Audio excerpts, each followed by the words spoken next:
Estamos por empezar. Descarga el material del PDF en la descripción. Ten a mano tus marcadores, lápices, lapiceros, colores y resaltadores.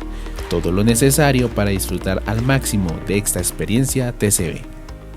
Muchas bendiciones a todos y bienvenidos sean a este nuevo episodio de la Biblia TCB comentada.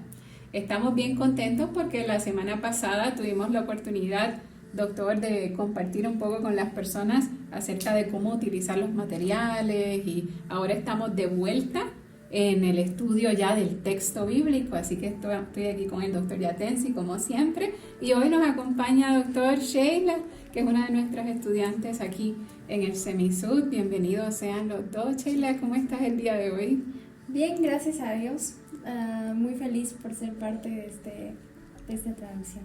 Sí, y doctor, ¿cómo está? ¿Cómo se siente? Ya estamos más cerca, ¿no? del gran día de Bueno, ya está imprimiendo y todo ha sido de bendición y hay mucha gente que está preguntando para venir al lanzamiento y también quieren una copia de esta traducción en papel y sobre todo que ha llamado la atención al mundo académico, que eso para mí era lo más vital. Grandes pensadores, expertos, eruditos lo apoyan, endosan esto, y eso para nosotros era vital, esos endosos. Y también las iglesias han tenido una sensibilidad con esta nueva traducción contemporánea. Bueno, siempre digo que Dios escribe derecho en línea chuecas como las nuestras. Así es. Y por eso es que así como se ha recibido en estos diferentes espacios, es bueno tener programas como este que nos permiten ver el texto y nuevamente le animamos a que lo puedan hacer tanto ustedes en su espacio individual como grupos pequeños o en las escuelas bíblicas. Pero vamos a ir sobre el texto. El día de hoy estamos ubicados en Primera de Juan, capítulo 5, versículo 1. Primera de Juan, capítulo 5, verso 1. Sheila, ¿nos ayudas a leer? Sí. Todo el que tiene fe en que Jesús es el Cristo de Dios ha sido engendrado. Y todo aquel que ama al que engendró a Jesús, es decir, al Padre, ama también a los hijos engendrados de Él, a los nacidos de Dios. En este caso, doctor, comencemos quizá por dar un poco de trasfondo de la carta de Juan. Háblenos un poco de lo que es importante entender en cuanto al contexto en el que se dan estas cartas, que esta es la primera de 3. ¿Sí? Mire, Sheila y Jennifer, yo me atrevo a decir que esta carta es una carta apologética. ¿Sí? Muchos otros estudiosos dan otro nombre, algunos dicen que es una homilía. No, yo creo que es una carta apologética. ¿Por qué? Porque la carta fue dirigida a comunidades en Asia Menor por la influencia gnóstica. Ahí nació una herejía muy antigua llamada el gnosticismo, que separaban la lucha entre el espíritu, que era lo divino, versus la carne, el cuerpo, que era maligno. Entonces decían que la salvación era por un conocimiento en Dios y negaban la parte corporal de Cristo, porque Cristo, Dios, no se podía encarnar en la carne o encarnar en un cuerpo porque eso era pecado, etcétera, etcétera. Entonces, tanto el Evangelio de Juan como la primera carta está luchando contra varias corrientes heréticas. Es un punto importante, está defendiendo la parte divina y humana de Cristo, sobre todo la parte humana, en contra del gnosticismo. Ese es un punto importante. Segundo punto, o punto número 2. Hay un tema muy importante sobre el tema del anticristo. El tema de la palabra anticristo, que muchos escatólogos, entre comillas, han hecho un champú diciendo que el Apocalipsis, que todo el Nuevo Testamento habla de anticristo, mentira. La palabra anticristo, que en el griego es anticristos, solamente aparece 5 veces. Y solamente aparece en la primera, en esta carta, y en la segunda.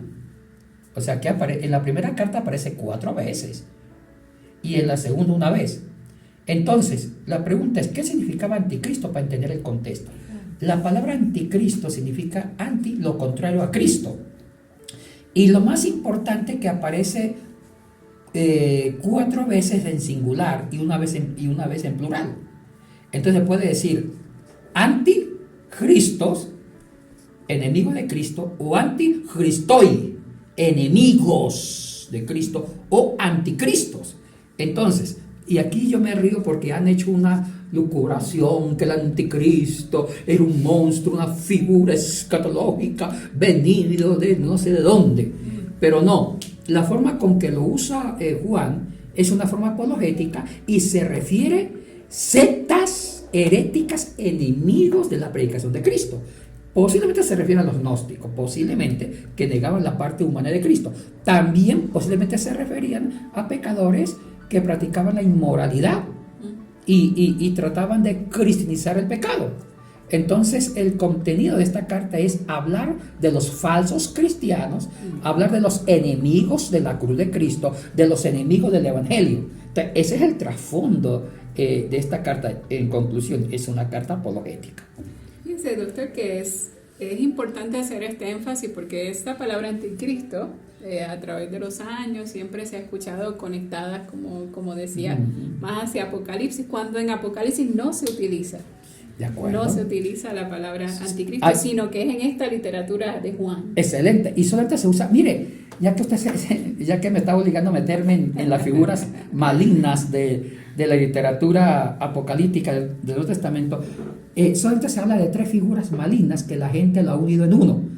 El Apocalipsis habla como enemigo de Cristo la bestia. Ese es el ídolo del autor de Apocalipsis, la bestia, que está en Apocalipsis 13. Pablo usa el hombre inicuo o el hombre de maldad, esa es su figura. Y Juan usa el anticristo, el enemigo de Cristo, el anticristo. Entonces los teólogos hacen una fanesca, un sancocho, meten las 3 figuras en un solo caldero, olla, y en cambio, cuando se estudia desde el punto de vista, cuando hace un estudio un biblista, el biblista dice, mire, aquí hay varias teologías escatológicas dependiendo del autor. Para Pablo, el enemigo de Cristo es un hombre inicuo. Para el autor del Apocalipsis es la bestia que era el imperio romano. Y para Juan es las sectas que eran enemigas de Cristo. Entonces, pero los teólogos a veces fantasean un poco y hacen sus teologías de pedazos y unifican. Bueno, pero no vamos a meter en eso ahorita. No, es bueno hacer esa aclaración por otra parte, que está como esa gran sombrilla. Pero ya yendo al texto en sí mismo, Sheila, me comentabas una pregunta que te surgió leyendo el texto. Yéndonos a la carta de primera de Juan 5.1, como acabamos de leer, yo tenía una pregunta, doctor Yatensi. ¿Por qué usted utilizó la palabra engendrado en su traducción de la Biblia? ¿Y cuál es la diferencia de engendrado a nacido? Buena pregunta, Sheila. Mire, en otras versiones, si la memoria no me falla, Sheila y Jennifer, dice, lo que de Dios ha sido nacido, ¿cierto? Nacido, sí. Nacido. Es la que se ven regularmente, sí. Pero el verbo griego, y ese fue un punto que nos documentamos bien, el verbo se usa genao, que no es tanto nacer, es fecundar. Vamos a hacer una aclaración semántica. El genao hace una diferencia. Una cosa es lo que se fecunda, lo que se da la carga genética, y otra cosa es lo que nace. Si nace un niño, el nacimiento no describe el proceso de la herencia genética. Engendrado sí. Entonces al decir nacido es que nació. Pero decir que se engendró da a entender que se transmitió una carga genética.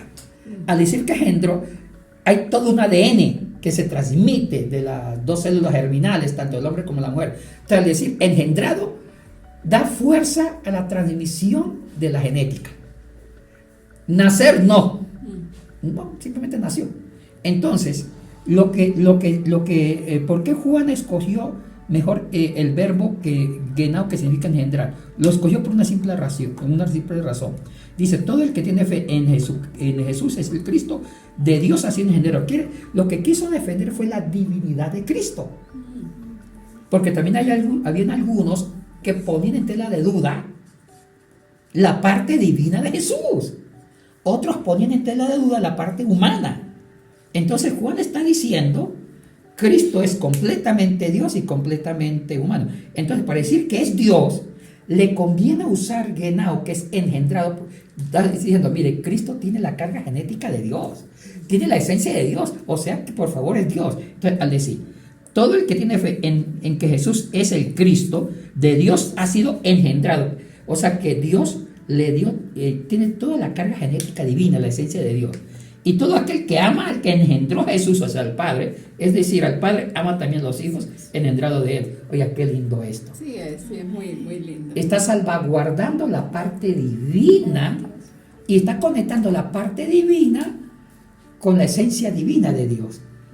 Y también está diciendo, mire, también nosotros tenemos una herencia linda. Pues, somos parte de la familia celestial. Oiga, esta es una descripción generosa. Bueno, que Cristo sea alguien no hay problema, pero que también diga también a los hijos engendrados de Él, a los nacidos de Dios. Quiere decir que también nosotros llevamos una genética divina a través de Cristo. O sea que nos está elevando de rango, nos está dignificando, nos está dando una terapia a nuestra autoestima, nos está ayudando a construir nuestra autoestima. Esto está para una teología pastoral desde ese punto de vista. Y aquí se conecta con esta expresión donde dice, ama también a los hijos. Y este Juan usa mucho esta expresión de hijos, hijos de Dios. Mirad cuán amor, miren el amor que Dios nos ha dado, que nos ha hecho hijos de Dios. Y eso me lleva a, bueno, sería bueno abundar sobre esa frase de hijos. Somos hijos de Dios y lo que eso implica, el ser hijo de Dios. Bueno, la palabra, hay dos palabras importantes de hijos en el griego. El uno es teknon, el otro es huios. Y hay una diferencia específica. Teknon significa engendrado por un papá, se refiere a lo fisiológico. En cambio, huios es más que eso, es que Dios, o sea, que una persona tenía una herencia divina, era parte de la familia de Dios, pero se sometió a su Dios y quedó como hijo. Hijo no por fecundación, sino por obediencia. Entonces, ese término judío se usa solamente para Cristo. Entonces, si uno revisa en la literatura neotestamentaria, cuando se habla de el hijo de hombre o hijo de Dios referente a Cristo, se dice judíos. Quiere decir que Cristo es hijo por obediencia, no porque tenga un papá. Pero aquí viene algo impresionante, doctora y Sheila. Hay momentos que se usa la expresión hijos a nosotros, a los cristianos, usando teknoi, o sea que nosotros somos fecundados. Pero también hay momentos que usa la expresión huioi, o sea, nosotros somos hijos de Dios porque también somos de la familia, o sea, como que el escritor del testamentario, Pablo, también nos da la condición de hijos con el mismo término a Cristo para elevarnos, para dignificarnos. Es bonita la teología neotestamentaria para dignificar al ser humano. Y en este contexto, igual pensando en Juan y el uso del amor, constantemente hablando del amor, era una de las cosas que estábamos comentando, en el amor de Dios que está presente a través de todos los capítulos de Juan, como un tema importante. Bueno, ese es uno de los puntos fundamentales de la identidad juanina en cuanto al Evangelio y el primera de Juan, es el amor ágape. O sea que para Juan resume la conducta humana, resume la cristología, la salvación lo fundamenta en un ágape, un tema que me ha gustado mucho hablar, porque ustedes saben que en griego hay varios tipos de amores: el amor de sentimiento fileo, el amor sexual erao, amor por interés onomazo, amor de la sabiduría sofía, sofiazo, etcétera, etcétera. Pero hay uno que es ágape, agapó el verbo, yo, apo, matar al yo, que es el amor sacrificial. Ese amor no es tanto sentimiento, es todo un proyecto de salvación que involucra las tres áreas humanas. Ese amor ágape comienza con la voluntad, segundo con los sentimientos, interiorizado, y tercero con la creatividad. Entonces, para Juan, toda la obra salvífica de Cristo en Juan 3:16 se resume en un acto de amor ágape sacrificial. Dejó de ser Dios para desacomodarse en Cristo Jesús e incomodarse en la encarnación, y se incomodó en la cruz. Entonces, el proyecto de salvación para en la primera de Juan y Juan es en un ambiente de sacrificio por Dios y por el otro. Y de ahí es que viene que ese amor es el mismo amor que hay que darnos los unos a los otros. El amor sacrificial. En la carta de Juan, y que debe ser ese mismo, ese amor sacrificial. Jennifer, hay algo que es importante en los que leen la TCB. La TCB ha sido bien claro cuando habla del amor ágape, dice amor sacrificial. La TCB intencionalmente ha puesto un adjetivo cuando describe el amor, dice el amor sacrificial, para diferenciarlo de otros tipos de amores. Entonces, esa es una novedad de la TCB, de usar unos términos bien retocados para coordinarlo con el primer sentido del texto griego, porque ágape significa sacrificio. Claro. Entonces, por eso se aumenta esa expresión amor sacrificial.